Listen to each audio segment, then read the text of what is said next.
दोस्तों नमस्कार।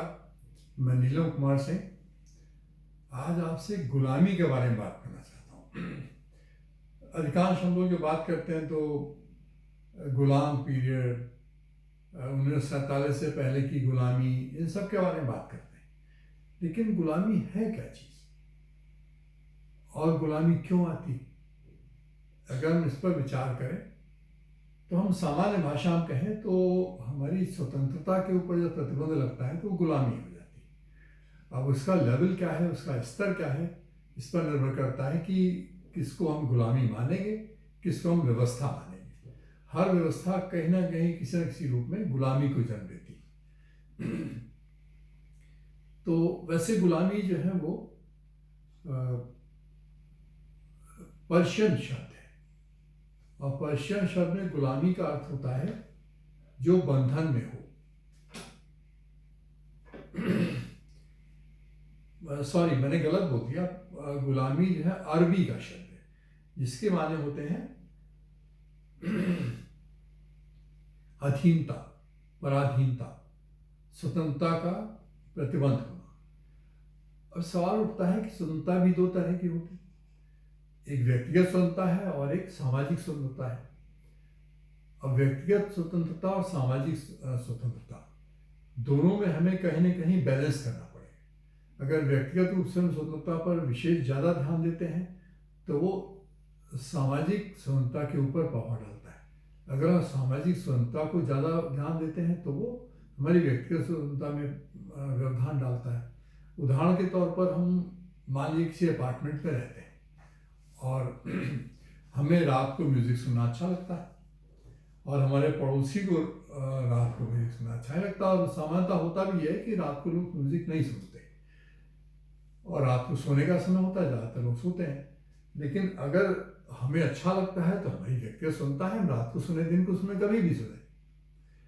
तो उस हालत में हमें अपनी व्यक्तिगत सुनता पर कोई ना कोई प्रतिबंध लगाना पड़ेगा। प्रतिबंध ये लगाना पड़ेगा, जैसे आजकल निर्धारित किया गया है 10 बजे के बाद डीजे नहीं बजेगा। क्यों नहीं बजेगा? इसलिए बजेगा कि भाई आपको डीजे पसंद है रात को 10 बजे के बाद, लेकिन दूसरे लोगों की नींद हराम होती है, पढ़ने वाले बच्चों को पढ़ने में दिक्कत होती है। तो ये प्रतिबंध है, इसको हम स्वतंत्रता में खलल नहीं मानेंगे, क्योंकि ये व्यक्तिगत स्वतंत्रता बाकी लोगों की व्यक्तिगत स्वतंत्रता पर प्रतिकूल प्रभाव डालती है। तो व्यक्तिगत स्वतंत्रता और सामाजिक स्वतंत्रता दोनों स्वतंत्रताएं एक दूसरे से सामंजस्य स्थापित करके रह सकती हैं। अब स्वतंत्रता को तरह तरह से उसको डिस्क्राइब किया गया है, उसको परिभाषित किया गया है। हम वहाँ उसकी गहराई में नहीं जा रहे हैं, हम इसके उल्टे गुलामी के बारे में जा रहे हैं। गुलामी आती कैसे? गुलामी बहुत तरह की हो सकती है। अगर हम जैसे गुलामी को परिभाषित किया जाता है, गुलामी की श्रेणियाँ बनाई जाती हैं, तो उसमें क्या आते हैं? उसमें आते हैं दास, स्लेव्स, गुलाम जो हिंदुस्तान में नहीं होते, मानव तस्करी, बाल श्रम, महिलाओं के ऊपर महिलाओं का श्रम करवाना, बंधुआ मजदूरी, आश्रित होना, ये सब चीज़ें आती हैं गुलामी में। अब इनके गुलामी को अगर हम कहें तो संक्षेप में हम ये कह सकते हैं कि सबसे महत्वपूर्ण है आर्थिक गुलामी। आर्थिक गुलामी कैसे आती है? तो आप किसी का ऋण ले लेते हैं तो आप कहीं ना कहीं उसके बंधक हो जाते हैं, आपको उसकी शर्तों को मानना होता है। तो सबसे महत्वपूर्ण है हमारे पास आर्थिक गुलामी का होना, यानी ऋण की गुलामी का होना। मुख्यतः ऋणी लोग ही गुलाम बनते हैं, चाहे आप हिंदुस्तान में ले लीजिए, दुनिया में कहीं भी ले लीजिए। दूसरे होते हैं जो गुलाम बनते हैं परंपरागत रूप से, जैसे हिंदुस्तान की जाति व्यवस्था है, जो जाति के परंपराएं हैं वो भी गुलाम बनाती हैं। जाति व्यवस्था में जो शूद्र हैं वो निम्न स्तर पर माने जाएंगे और वो उनकी मानसिक गुलामी बनी रहेगी, क्योंकि वो जन्म से पैदा होते ही वो गुलाम हो जाता है। तो ये सामाजिक गुलामी है। अगर हम इस तरह गुलामी को कैटेगराइज करें या वर्गीकृत करें तो हम पाते हैं मानसिक गुलामी, फिर आर्थिक गुलामी राजनीतिक गुलामी, सामाजिक गुलामी, ये 4 तरह की गुलामियां मैं महसूस करता हूं जो पाई जाती हैं। अगर हम मानसिक गुलामी की बात करें तो हमारे जितने धर्म हैं, जितने हमारे कहना चाहिए प्रवचन होते हैं, इतने हमारे धर्म गुरु हैं जिन पर हम आस्था रखते हैं, ये सब मानसिक गुलामी को जन्म देते हैं। सब लोग अपनी बात बताते हैं, चाहे परंपराओं के नाम पर हो, धर्म के नाम पर हो, या डर के नाम किसी भी तरह से हो, वो आपको मानसिक रूप से गुलाम बनाते हैं, आपकी स्वतंत्र सोच को बाधित करते हैं। ये सबसे महत्वपूर्ण है, क्योंकि आपके मनोविज्ञान को नष्ट करते हैं, आपकी गुलामी, आपको ऐसी गुलामी में डाल देते हैं जिससे छुटकारा पाना बहुत मुश्किल होता है। आपको सोच किया, इसके पीछे डर भी एक बहुत बड़ा कारण है। आपकी सोच ये हो जाती है कि हम अगर ऐसा करेंगे तो इसका दुष्परिणाम हमें भोगना पड़ेगा। तो मानसिक गुलामी, जिसको गुलामी नहीं माना जाता, लेकिन मैं इसको सबसे महत्वपूर्ण गुलामी मानता हूं, इस गुलामी से बचना चाहिए। इसके बाद आती है आर्थिक गुलामी। आर्थिक गुलामी क्या है? हम ऋण लेते हैं। ऋण बहुत तरह के लिए आते हैं। जैसे अगर हम बैंकिंग दृष्टिकोण देखें, व्यक्तिगत ऋण है, होम लोन है, और जो स्टेबल गुड्स हैं, मतलब जो हम घर के चीज़ों को खरीदने के लिए ऋण लेते हैं, और बहुत तरह के ऋण बैंकों ने बना रखे हैं और फाइनेंसिंग कंपनीज ने बना रखे हैं। तो एक तो वो ऋण हो गए। जब उनसे लोग ऋण ले लेते हैं तो उस ऋण से ऋण हो पाना बड़ा मुश्किल होता है। जो साहूकारों से ऋण लेते हैं तो वो तो पूरी तरह से गुलाम हो जाते हैं, ब्याज ही देते रहते हैं, उसका उनसे निकलना मुश्किल है। अब वर्तमान की व्यवस्था ये हो गई है कि बैंकों की कमोवेश वही स्थिति हो गई, वहाँ पर मानवीय दृष्टिकोण नहीं रह जाता और गुलामीवाद दृष्टिकोण है। अगर आप ऋण भुगतान नहीं करेंगे, आपको जेल में जाना पड़ सकता है, आपके पास आर्थिक दंड लगता है, कुछ भी हो सकता है। तो आर्थिक गुलामी भी बहुत महत्वपूर्ण है। इसके आती है राजनीतिक गुलामी, जिसको आजकल अंधभक्त कहने लगे। आप राजनीतिक रूप से गुलाम हो गए, किसी भी, चाहे पार्टी के हों, किसी क्लब के हों, किसी चीज़ के भी हों, जब आपको राजनीतिक गुलामी आ गई तो आप फिर दूसरी चीज़ सोच ही नहीं सकते। तो राजनीतिक गुलामी भी मोटे तौर पर मिलती जुलती है मानसिक गुलामी से। राजनीतिक गुलाम के रूप में, जैसे अगर कम्युनिज्म विचारधारा का व्यक्ति है तो वो कम्युनिस्ट के अलावा कुछ सुनेगा ही नहीं। राइट विंग का व्यक्ति है तो राइट विंग की तारीफ करेगा। उसको ये मानसिक स्वतंत्रता उसकी समाप्त हो गई है कि वो आगे कुछ विचार भी कर सके। और सबसे उच्च व्यवस्था जो राजनीतिक व्यवस्था है वो डेमोक्रेसी है। हालांकि डेमोक्रेसी की अपनी खराबियां हैं, तो मैं समझता हूँ कि सबसे अधिक स्वतंत्रता वाली चीज़ प्रजातंत्र है, लोकतंत्र है, गणतंत्र है, जिसमें सबसे कम गुलामी है। इधर फिर भी जितने नियम कानून बनते हैं वो गुलामी ही बनाते हैं, गुलाम ही बनाते हैं, गुलाम पैदा करते हैं, गुलामी का वातावरण पैदा करते हैं। जितने अधिक नियम बनाएंगे, जितने ज़्यादा रिस्ट्रिक्शन इम्पोज करेंगे, उतने ज़्यादा गुलाम बनेंगे।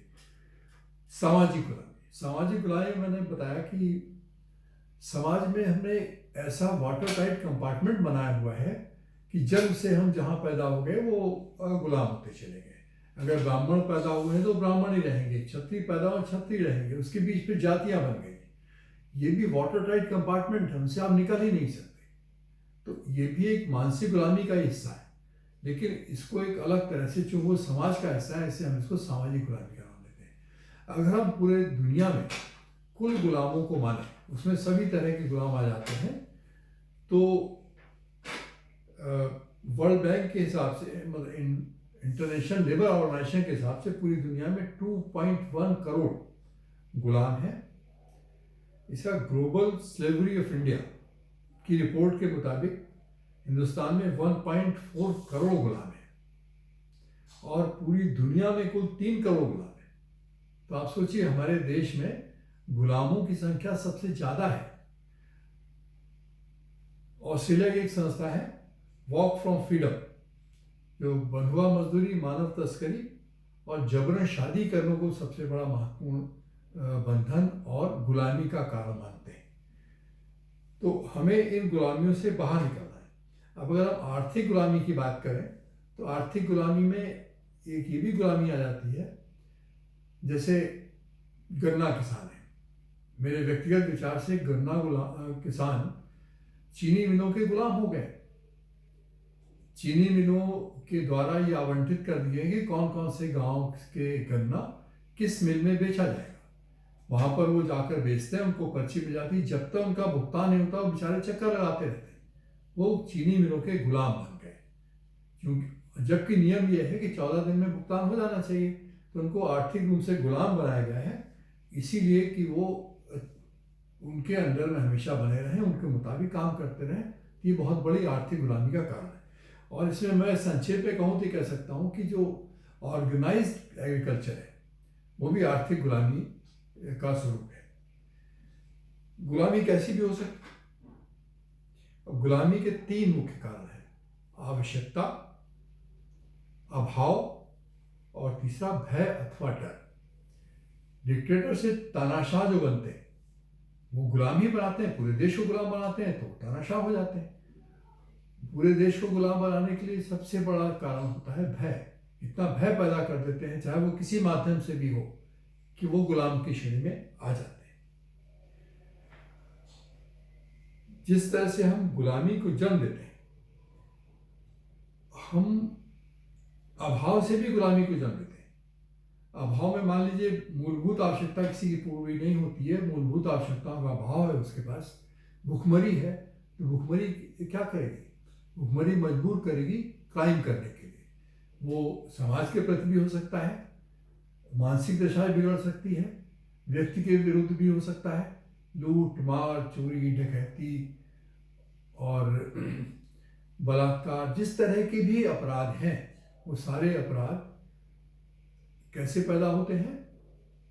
हमारी आवश्यकता के मुताबिक फ्रस्ट्रेशन में पैदा होते हैं। जब वो ज़्यादा फ्रस्ट्रेशन आता है तो वो क्राइम में बदलते हैं, क्राइम के बाद वो बदलते हैं, उनको न्याय दिया जाता है, समाज को न्याय देना है, उनको सज़ा मिलती है, सज़ा मिलने के बाद वो पे गुलाम हो जाते हैं, और उसके बाद वो उस प्रवृत्ति के गुलाम हो जाते हैं जिस प्रवृत्ति की उनको सज़ा मिल चुकी। तो वो फिर स्थायी रूप से अपनी उस मनोदशा के गुलाम हो जाते हैं या व्यवस्था के गुलाम हो जाते हैं। तो ऐसी दशा में ये गुलामी बहुत महत्वपूर्ण है। इसीलिए सरकार को स्वतंत्रता बनाए रखने के लिए, किसी भी सरकार को, किसी भी देश की सरकार हो, दुनिया की सरकार हो, न्याय व्यवस्था हो, ये बनाना इसीलिए आवश्यक होता है कि हम व्यवस्था को बनाए रखें। व्यवस्था को बनाने में हमें गुलामी से भी दूर रहना है और गुलामों को भी दूर रखना है। जो हमारी लीडरशिप है वो भी गुलाम बनाने में बड़ा महत्वपूर्ण रोल पैदा करती है, क्योंकि अगर गुलाम नहीं होंगे तो उनकी लीडरशिप नहीं चलेगी। हमारे जितने धर्मगुरु हैं वो धार्मिक रूप से गुलाम बनाते हैं, जितने हमारे प्रवचन देने वाले हैं वो अपनी वाणी से गुलाम बनाते हैं। तो इसलिए हमें गुलाम बनाने वालों से बचने की ज़रूरत है। और हमें, हमारा संविधान भी कहता है कि हमें अपनी सोच को बड़ा बनाना है और हमें अपनी वैज्ञानिक सोच को बनाना है। जादूगर भी गुलाम बनाता है, लेकिन एक निश्चित समय के लिए बनाता है। वो इतना आकर्षित कर लेता है, आकर्षण भी गुलामी का कारण। तो हमें इन सब चीज़ों से बचना है और गुलामी से बचना है। विकास जब भी हो सकता है हमारे यहाँ गुलाम नहीं होंगे, स्वैच्छिक विचारधारा होगी, स्वैच्छिक सोच होगी और स्वच्छंद सोच होगी। गुलामी किसी भी देश का, किसी भी समाज का, किसी भी जगह का बहुत बड़ा अपराध है। पहले हम लोग सुना करते थे कि चीन में लोग धर्म में लीन रहते हैं और वो अफीमची हैं, अफीम खा के पड़े रहते हैं, कोई काम नहीं करते। लेकिन चीन ने 50-60 वर्ष में ही वो आयाम छू लिया है जो आज की तारीख में लगभग 60% दुनिया जो है वो चीन का गुलाम हो चुकी है। वो आर्थिक रूप से गुलाम हो चुकी है। निर्भरता इतनी ज़्यादा हो चुकी है कि किसी भी देश का काम चीन के बिना नहीं चल सकता। हिंदुस्तान में एक भी मेडिकल का कोई भी वेस्ट मटेरियल नहीं बनता है, हो सकता है कुछ बनने लगे हों, लेकिन सभी का बेसिक एलिमेंट चीन से ही इंपोर्ट किया आता है। यही कारण है कि हम चीन से बाहर नहीं निकल सकते, चीन का मुकाबला नहीं कर सकते। इसीलिए उसने पूरी दुनिया के 60% देशों को अपना गुलाम बनाया हुआ है। जो चीज़ वो उत्पादित करता है उस पर छा जाता है। इसीलिए हमें प्रत्येक दृष्टिकोण से गुलामी से बाहर निकलना है, गुलामी को अपने ऊपर हावी नहीं होने देना है। इन्हीं शब्दों के साथ मैं अपनी बात को समाप्त करता हूँ। इस अनुरोध के साथ समाप्त करता हूँ कि कृपया मेरा चैनल सब्सक्राइब करिए, बेल आइकन दबाइए ताकि हमारे नोटिफिकेशन आप पास पहुँच सकें और हमारे विचार, हमारी बातें आप पास पहुँच सकें। और मैं कोशिश करता हूँ कि आपको उन विचारों को आप तक पहुँचाऊँ जो आपके स्वयं के विकास के लिए, देश के विकास के लिए, प्रदेश के विकास के लिए, मानवता के विकास के लिए आवश्यक है। इन्हीं शब्दों के साथ पुनः इस अनुरोध के साथ कि मेरे चैनल सब्सक्राइब करिए, मैं अपनी बात को समाप्त करता हूँ। नमस्कार, धन्यवाद।